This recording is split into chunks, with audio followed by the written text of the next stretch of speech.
Welcome everyone to our topic, What's Behind the Boom in Asia 2021, Technology, Sustainability, SPACs. I'm thrilled to have as my guest a good friend, Khailee of 500 Startups. If you don't know what 500 Startups is, it is one of the largest, most active early stage venture capital firms in the world. Khailee is the managing partner for 500 Startups and is responsible for overseeing their investment activities in Asia Pacific, particularly Southeast Asia, where he sits today. Prior to 500 Startups, Khailee has been a very successful serial entrepreneur with numerous exits. So this is a gentleman that knows what he's talking about. And so let's get into some of the trends that are sort of emerging in 2021. And Khailee, I think, when we sort of touched on the topic the other day, I think you brought up a really important point that, in looking at emerging trends, it's probably important to look at old frameworks to decipher these emerging trends, particularly, the classic investment framework of risk and return. And what's important for investors as they look at Southeast Asia on capitalizing these trends. Can you tell us a little bit about 500's Yeah, approach and how you manage to balance risk and reward? yeah, no, thanks for that layup. I think that the nature of venture capital and investing, a lot of times, the media, a lot of discussion centers around what's hot, right? They latch onto trends, they latch onto memes, things with catchy words, whether financial services for the fintech industry, tech fin, I mean, there's always this semantic evolution of trends and buzzwords. But behind a lot of that, like we don't want to over index, right, on what emotionally or has a lot of chatter. I think that what is more important to us a lot of the times is to make sure that we are understanding what the drivers of these trends and these discussions are, and also making sure that our funds are exposed to them in a measured way. So what does that mean? So at 500 startups, a lot of our funds, we tend to look at about 30 sectors per fund. And we want to make sure that we have about, in our discovery phase of our fund, which where we cut a lot of seed checks, we want to do up to 100 companies in that discovery phase for that fund. Now, most of the time, half of our seed funds will go into this discovery phase where we're really placing bets on 30 different sectors, and a lot of them may represent and be driven, maybe drivers of such trends. Now, the other 50% of the funds, of course, that we'll look at which trends to double down on once they've proven the metal, or rather, which companies prove themselves in the bucket of these trends. Awesome. Well, I'd love to sort of stay on this theme a little bit about sort of balancing risk and reward, because one of sort of the emerging trends that is now starting to filter into Asia is different frameworks around ESG, Mm, sustainability, mm, things that have started to develop a little bit more traction, particularly in Europe, but to a growing extent North America, and really starting to touch our shores here in Southeast Asia. I'd love to get your thoughts on ESG and sustainability and how that's both uh, acting as a risk mitigation framework, but also creating opportunities to create value and in your yeah, investments. yeah. I mean that is a I think ESG specifically, as we talk about trends, right? Yeah, I think that the ESG framework had been around for a very long time, but I think that recently it's been catching fire where a lot of very large and established LPs are starting to ask their managers to take it seriously, and not just fund managers who deal with public market assets, but private investing. And so I think the PE firms were first to kind of get the encouragement. I also fundamentally believe that no one's going to dispute the G in the ESG. Like, oh, do we need better governance to, like, yes, right? Do startups really have great governance? The more mature they get, they do. But when you talk about E for environment and just being cognizant of environmental impact, and for S and social, how do they define their societal and social, and you know I think that the S part is probably the ones which would they require a bit of like soul searching. Now, what we've done at 500 over here was that we said, since we're coming at early stage, like let's let's introduce the world of ESG to startups and give them like an on ramp so that the rest of the industry would have this shift because we actually planted those seeds. What we did, we didn't want to just like hire some ESG officer and do it on the side, and make it somebody else's job. We said our main leadership driving the firm has to drive ESG as well. Well, let me ask. So, because it is, sort of at the beginning of what may be a very steep curve, uh, you know, there are not a lot of ESG practitioners running around Southeast Asia. How do you mobilize expertise and resources to support your portfolio companies in this space in Southeast Asia? Because I imagine when it comes to things like growth hacking, recruiting, SEO, anything that helps build, sort of the operational aspects of a startup, 500 can tap into, a deep network of professionals running across the region. And that goes for almost any venture capital firm. But to sit there and say, okay, now that you've taken our check, we're going to Yeah, overhaul your ESG practices. yeah, How do you tap that expertise? Where do you draw yeah. that? Well, I think there are two ways. There are two vectors, to really kind of go into this question. I think the first way that we think about it is that in the early days when we first started investing out of San Francisco in different parts of the world, forward to today where we're investing in 75 different countries, we realized that it's important to create that what you call the deep network of expertise and expertise exchange to be very global, right? We want to learn back in the early days in Southeast Asia, to use that as a case in point. We had imported, right, a lot of foreign expertise when it came to growth hacking, right? We had the employee number 3 at Lyft, right, and who built all of their expansion, paid acquisition. Like he was early at Zynga, spent hundreds of millions on paid acquisition. He understood paid acquisition very, very well. And he understand also like small business kind of growth hacking. So he kind of understood both. So we got this guy and had to spend 2 months in Southeast Asia working in companies, right? And so the early unicorns like Grab spent time with him. Like we had other unicorns at portfolio like Bukalapak spent time with him, and we had and we did this for folks who pioneered a lot of growth success in companies in Australia, in China, and we brought them in, right? So we had to import it at first. So I think when the expertise doesn't exist, like we have to import it. But number two is that there are some good ESG talent, but we don't want to make it all too much about ESG per se, because Mm. fundamentally, and this is where I kind of like segue into like the second vector. For us at 500, we believe that ourselves as leaders, like we had to embrace it ourselves. Like we had to understand it innately. We had to be the experts. And so in this view, we believe that the founders have to be the experts as well. And it doesn't require, in the same way, like say this is great, we're talking about growth hacking. How can we, like, fast forward to today in 2021, how can we invest in a founder if the founder, whether she or he, doesn't embrace growth mindset and growth hacking as a founder? Mm. Like every founder is a growth hacker today. How can a founder not be a growth hacker and like think and talk about growth and understand the dynamics and physics of growth? It's impossible. Mm. So we want ESG to get to that point where the founder knows innately what is the impact that he or she and her company has, good and bad. How do and how do you actually converse about it? What kind of metrics do you want to install? Like I want to see like an investor report, not just with like how well the company is doing from a cash flow and revenues and user base, but what are some of the stakeholders that they're serving? And so what is the journey to get there? Like 2021, we're starting that in Asia. So can watch this space. We'll Mm. be running a couple of experiments and hopefully some of them will work well. Great. Well, hopefully the next time we do a talk like this in a few years, it's part of the innate DNA of any Yes. entrepreneur. I'd Well, like to. Paul, if I catch you on catch on that point, right? Like it depends on which timestamp, right?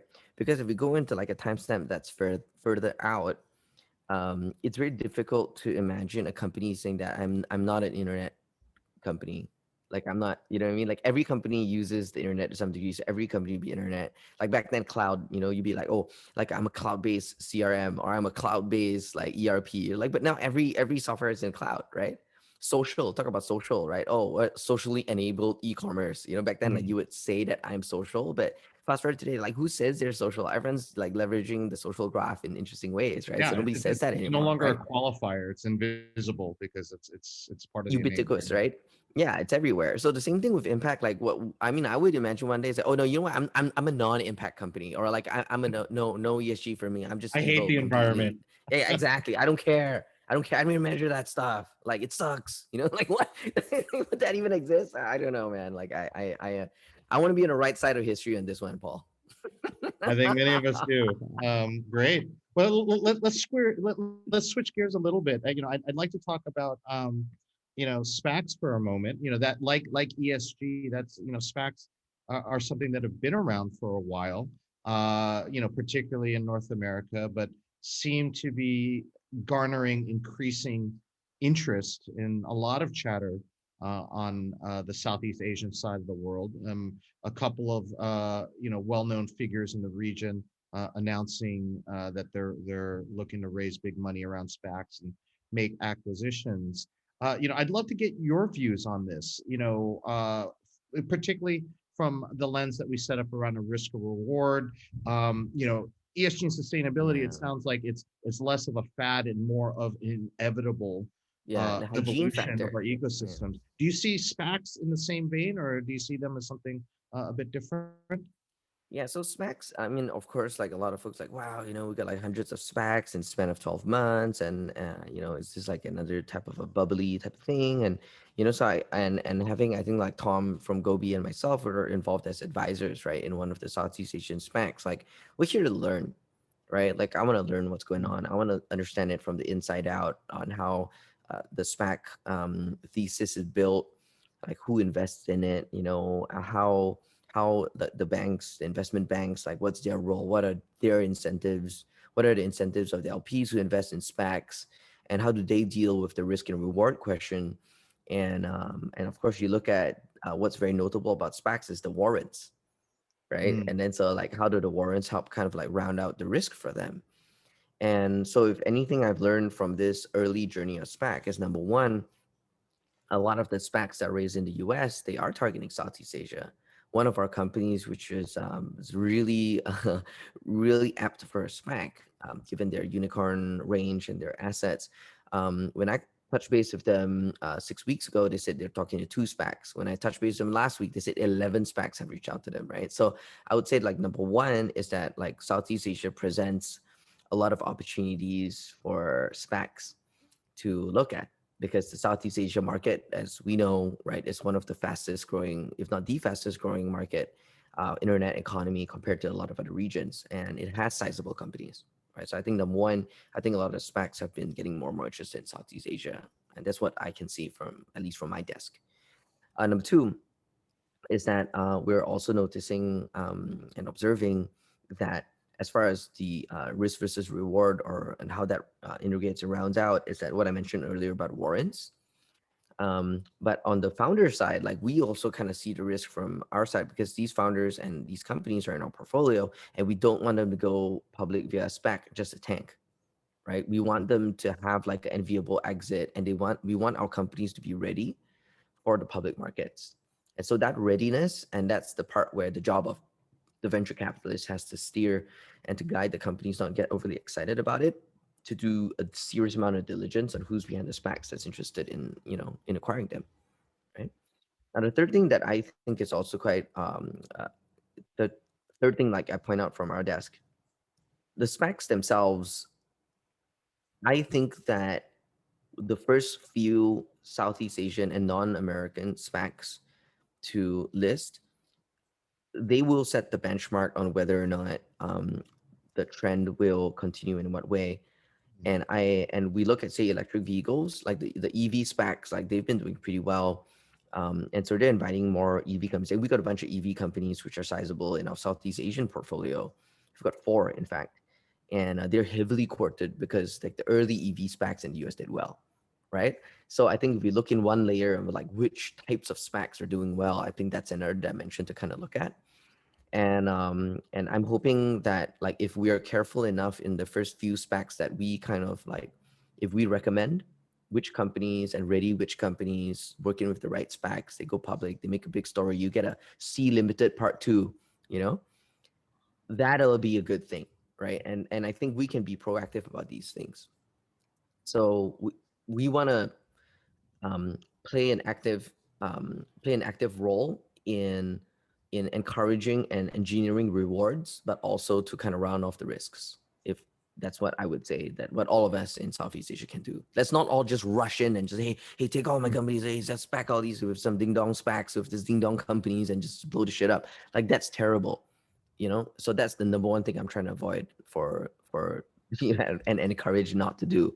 Right? Hmm. We need one very responsible company and one very responsible SPAC to set the example.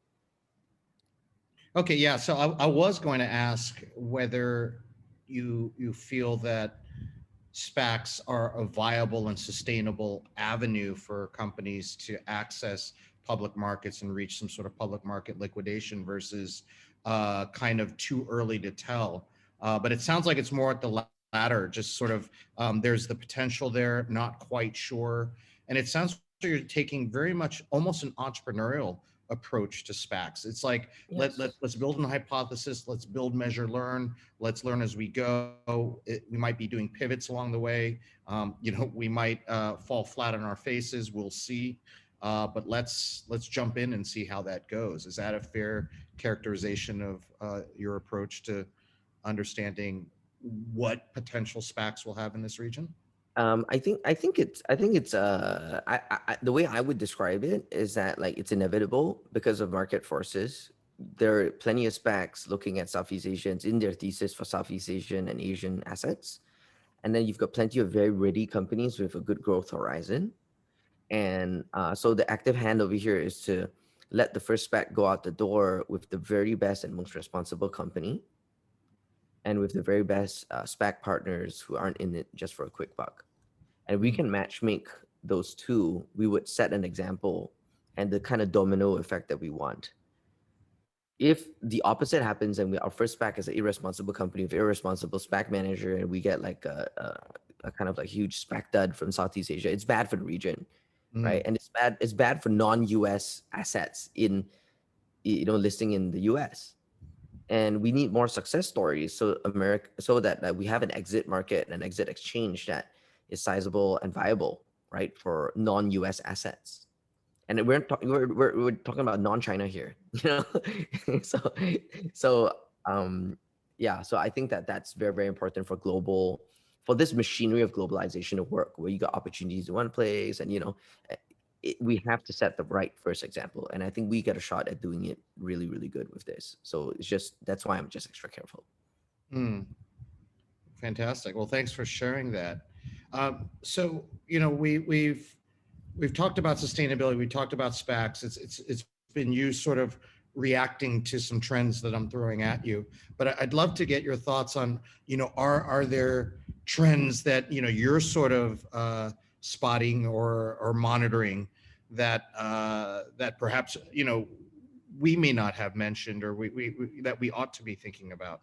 Yeah. What's sort of number one on Khailee's keep an eye on the ball sort of list? So I'll share with you like the way we look at it. And so where we begin, so for example, let's just take like healthcare, right? If somebody says, oh yeah, let's talk about healthcare, like that's a starting point. That's like one word abstraction. So it's kind of, we got to unpack that. But kind of where we come from is we don't want to just take like the trend word and then unpack it backwards. What we're always monitoring is that what is the total disposable income of any of the markets we're investing in. So we take, say, for example, Indonesia, we'll say that how many people are classified within this bracket of disposable income and so on and so forth, and what are they spending in and what those ratios are. So we've got like a chart where we kind of map Southeast Asia versus the US, and we see what kind of stuff they spend on. And you start to realize that, wow, American households on average spend way more on learning, right, and way more on transportation, right, for example, right, versus like some of the markets in Southeast Asia. And then you start to look at those nuances. Now, why do I talk about that? Is because when we talk about healthcare, like one of our theses is that Self-care is the new healthcare.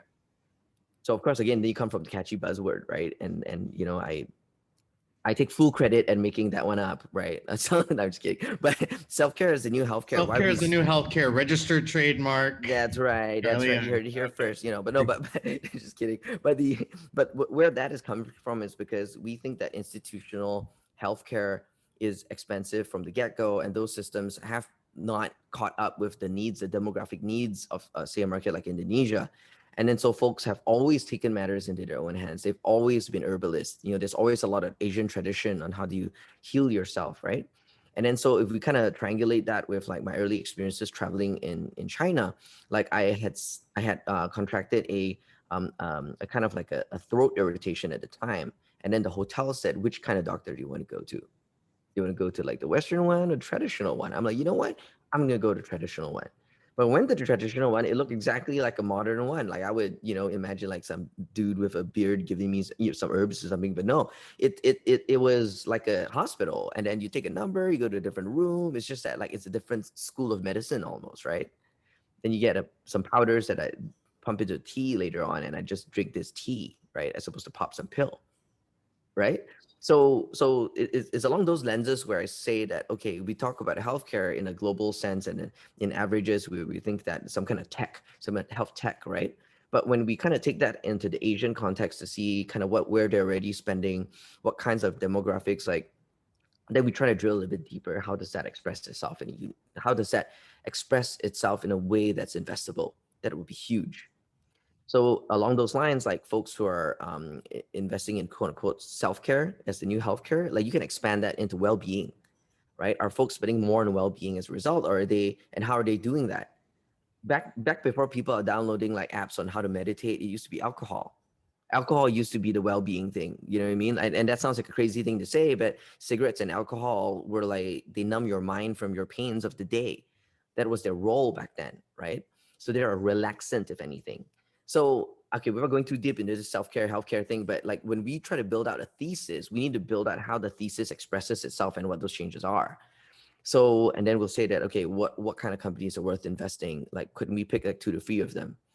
And so I think that when you triangulate what sounds like a buzzword or a trend, and then you look at the base demographics and their spending power, that's when you can connect those dots in ways that, at least for us, like we feel that we're ready to, okay, we're going to make investments in these kind of companies.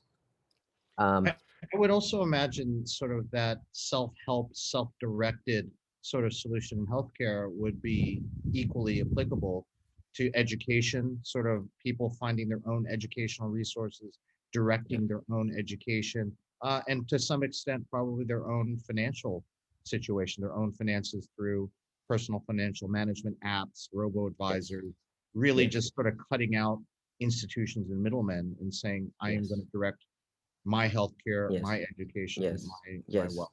Yes. We're living in times where like folks are more self-directed than they've ever been. You know, if we've been investing 20 or 30 years ago, they're like, oh, you know, what's on TV? Maybe I'll just go with that, right? What's on the billboards? Maybe I'll go with that, right? And that's like an extreme example, but like the power of like the TV and the billboard 20 or 30 years ago has diminished somewhat against like, you know what? I'm gonna Google that. I'm gonna ask some friends. I'm gonna go on my Instagram and say, hey, anybody has like a cure for XYZ, right? Like who's got a herbal remedy for XYZ? You know what I mean? And your friends are gonna tell you. So you just have like more options. So there's a lot of self-direction at play. So because consumers are more self-directed and they're like researching and reading up before they even see a doctor, that is an opportunity for disruption, right? How does that affect discovery? How does that affect that? What kind of new types of brands and how you could sell the exact same product and then what kind of new brands like exists for that speaks to a new generation of buyers and new behaviors.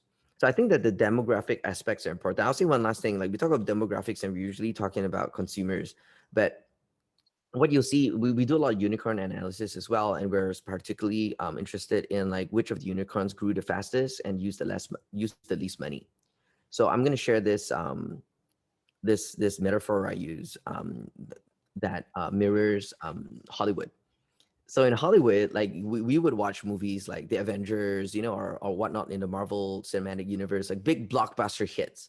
They're the money that they spend, the budget they spend to do it could be like 300 million for a film, and the box office could be 800 million. So you're like, okay, I made like almost a 3x on that one. Like you can kind of see it like that. But there, every now and then you've got these sleeper hits, and the sleeper hits, not everyone's kind of watched it. So you kind of have like, say, Others or Get Out, right, from Blumhouse Pictures, or you got, say, A Quiet Place, and so those kind of films, not everyone's watched it, but the budget is 6 million, the budget's 8 million, and they box office 300 million, 200 million. So you make almost like 100, you make like 50x, or you make like 25x on that, as opposed to 3x and 2x. So you make 10 times more because of that nexus. Like you'll see the same thing happen in unicorns. When I said, okay, hey Paul, why don't you name me 10 unicorns? You'd be like, boom, boom, boom, boom. And it's all the big ones, right?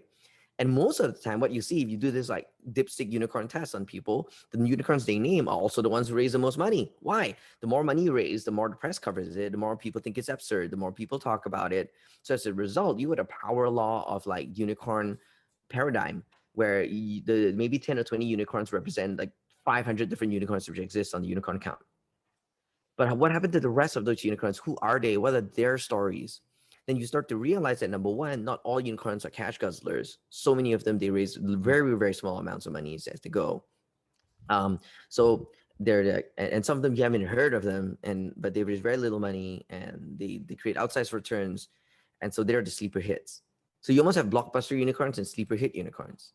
So I think with that in mind, like when we do unicorn analysis, we say that, okay, look, these business models grew Y, right? And some of these business models, a lot of times you'll see that the fastest and most cash efficient unicorns are actually enterprise unicorns.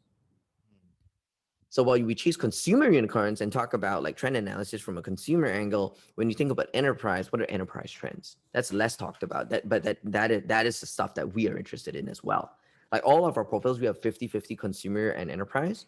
And also when you talk about Southeast Asia, the consumer boom happens first, and then the enterprise boom kind of like it's following. But now is the time. Now is a good time.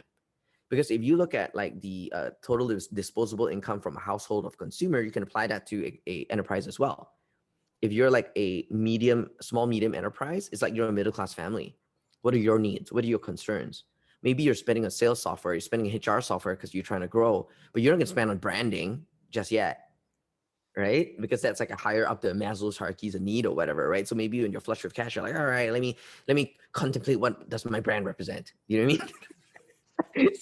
so the kind of like these type of like ways of looking at trend analysis that forms the base, you always want to have an anchor to fall back on. And I always want my trend analysts and my teams, I always encourage them. I say, hey, okay, this is interesting. How does it anchor on consumer spending? How does this affect our enterprise disposable income? Like what are they spending on? How's that going to change? Right. And if my team members can build me an argument on this trend, it's going to express itself in this ways, I'm like, okay, bingo, let's go. Right. So that type of training, I mean, it's a bit technical, but I hope it's been useful for your audience here today. And I can talk about this all day, so I'm going to stop. So the message there is, don't ignore the buried treasure in the long tail. There's a lot of stuff out there that doesn't get talked about. Yeah, Great. you want lenses, you want investment lenses that take you beyond the obvious. If the investment lens stops at the obvious stuff, like you're gonna get like the market will price it. The market will price obvious opportunities. We've everyone knows that. That's the obvious thing, the obvious outcome for an obvious investment lens. So you don't even have to go into the rabbit hole at the end of it. You just got to go 1 or 2 steps further. You got to anchor on like what fundamentally creates value, where fundamentally consumers and enterprises are spending, like who's spending, how much is spending, how's that spending changing. And you want to drill down on that trend and not over index on it because everyone's talking about it. So you want to build like the diligence for what I call structural diversification. We want to have enough 30 different sectors within the fund. And then ESG is like a function of, ESG is also a function of like reward and risk, in a sense that the stuff that could really destroy a company, sometimes it happens further down the line, like at a future timestamp. So you want to set in the diligence early to kind of build that awareness early. So when you become a unicorn or close to a unicorn, the government's not going to shut you down, or the press is not going to tear you apart, or has a less likelihood of doing so because you've been a good social and actor from the get-go, right? You have that civic engagement get-go. So I think that all of this actually is part of the same argument and part of the same topic of like, we are so excited about venture. We're so excited about what technology can bring us and all the money we're going to make. how do we have an investment lens that captures it in a way where we're not exposing ourselves to too much risk? So that is the homework, right, for all of us here, I guess, as investors. Thanks for sharing that with us. I'd like to wrap up with one final question and take things in a slightly different direction. Khailee, you've been really quite active personally in a lot of philanthropy, both you and your wife, and you've spoken on a variety of issues. One that I found particularly interesting. Different issues around mental wellness. And that's sort of tying back to things like sustainability and ESG. Uh, Yeah. and I want to get a sense. Are you sort of seeing a lot of what you do personally sort of bleeding into some of these trends that are happening, professionally, particularly Yeah. because things like sustainability and ESG Yeah. are coming to the fore, Yeah. mental wellness is becoming not just a personal issue, but almost, a Yeah. business issue. Yeah. Yeah. What are your views on what you're doing, that are personally Yeah. passionate to you, and stuff that you're doing professionally? Yeah, yeah. No, I think that like that works. Like I would highly encourage anyone who wants to deepen their investment chops to get personal, right, with a lot of things they are reading about in the news. So anyone who's reading about sustainability and green, for example, they can go green for a week, see how that feels. Like how does that open up? And the personal part, like I think number one, the first thing I'd say is like I highly encourage getting very personal with stuff. Like for me, like my wife and I, we've been vegan for 5 years. So and when I made the switch to go plant-based, like I didn't look back. It was like a world of consumer discovery. Like I was eating new things like quinoa and couscous, which like normally I would ignore or not even know what it is. And I'm discovering all these different types of fruits and vegetables. You know what I mean? So it's like a consumer journey on top of just like and so but I would only be able to talk about those trends, and we've invested in of course like plant-based alternatives, which was a really hot space that had made a lot of returns. We've invested in some of these things, but like I'm investing in it because like I feel I've got a good sense of what that is, and I've met the people, I've known, like I can see how when someone switches into that mindset and say, look, I'm going to go plant-based maybe once a week, right, or every breakfast, every lunch, and how many more people are doing that. Like I know what I'm talking about because like I've lived it, I've tried it, I live it. But at the same time, I don't want to let that over index again to become a bias. If I've got like some idealism bias for like plant-based, like I don't want to like invest half my fund in plant-based, you know what I mean? Like I want to make sure that that could be one of the sectors, but it's measured, right? So it kind of like it's almost like some yin yang to like to having real conviction about a space. It's like I'm so bullish, I'm gonna go invest in this sector, right? But I know that I'm not gonna risk the fund, so it allows me to be more bullish almost. Hmm. And we can take that to like sustainability. So my wife and I, we also recycle. All of us, we love food delivery, right? And then we get a lot of it in plastic boxes, right? So we wash the plastic boxes, we dry them out, and we keep them in the storeroom. And one day we had a restaurant owner friend come over, and we buy a lot from this restaurant, and we showed the couple who ran the restaurant. We said, hey, look at our stash of the boxes that you send us. They were shocked, to think that like 8 weeks of one customer buying all their stuff would amount in a cupboard full of plastic. This very same week, they changed their packaging to recyclable materials, corn husk and whatnot, and it cost them more money, but they couldn't like, it's just something that really impacts them, right? So I would say that like anyone who is interested in fintech for the masses, for example, like my wife and I were building a house in the forest, and um, I I spend time talking to the workers who are there, who are Bangladeshi workers. And why do I talk to them? Is because like I want to know what technology they're using, and I want to know if they're using an app that I've invested in, right, called MyCash, right, which does global remittances for Bangladeshi workers, migrant workers all around the world, right? It's $5 billion a year being transacted through that so-called niche. And I was happy. Like they were raving about MyCash. They were like, "Oh, this one saves me so much money, and you can do more than just remit." And they were like doing the sales job to me. So like I had the assurance from the ground up because it's tacit understanding, like it's real world practical understanding. So I think that like a lot of people think about like say charity or changing the world and all that. You don't have to do it in a big way. You can do what I call micro charity.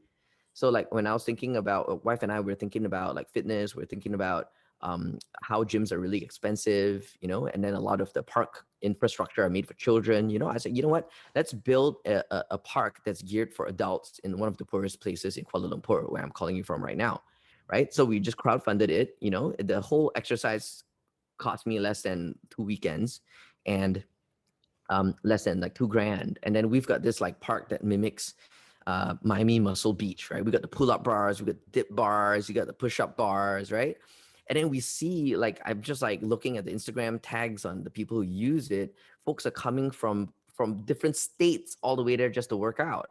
And the folks who work out there, they're parking their Grab bike, their Food Panda, they're the food delivery people, right? Between their shifts, they're going there to just clock in a workout, right? Because it has the equipment that's completely free, that's built for adults, and it's cool, right?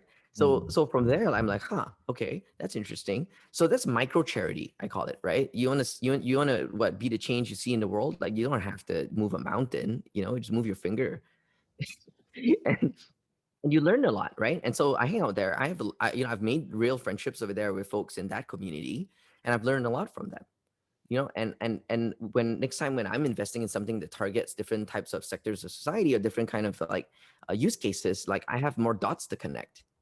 So this is the same kind of thing I encourage all my teams. I mean, we're like at 500, we're 150 people now. We've got a lot of new investment managers, and I'm giving them the kind of training that involves real world practical immersion into the things. Like, a lot of folks say, eat your own dog food or whatever, right? Like, I'm like, yeah, let's hang out in the dog pound, you have to get a feel for all these things to build real conviction, and you have to have the safe guardrails to know that you never, like, you always have the safe guardrails, and so you can be more bullish. So definitely, any kind of talk about sustainability, any talk about ESG, like, if you can live some of these things for just a couple of days, it'll really help. Fantastic. I think that's a great way to end our session. Khailee, thank you for sharing a lot of things that will probably keep our minds spinning probably for the rest of 2021 and probably the next year or two after that. So no, thanks for thank you asking very like much these for your questions. Like, I time. think you really kind of like weave the common thread throughout it. So, like, I appreciate this conversation. And let's keep it going. Great, fantastic. Well, until next time, I think we'll end the session here. Thank you very much, Khailee. Okay, thank you, Paul, and thank you, Gobi.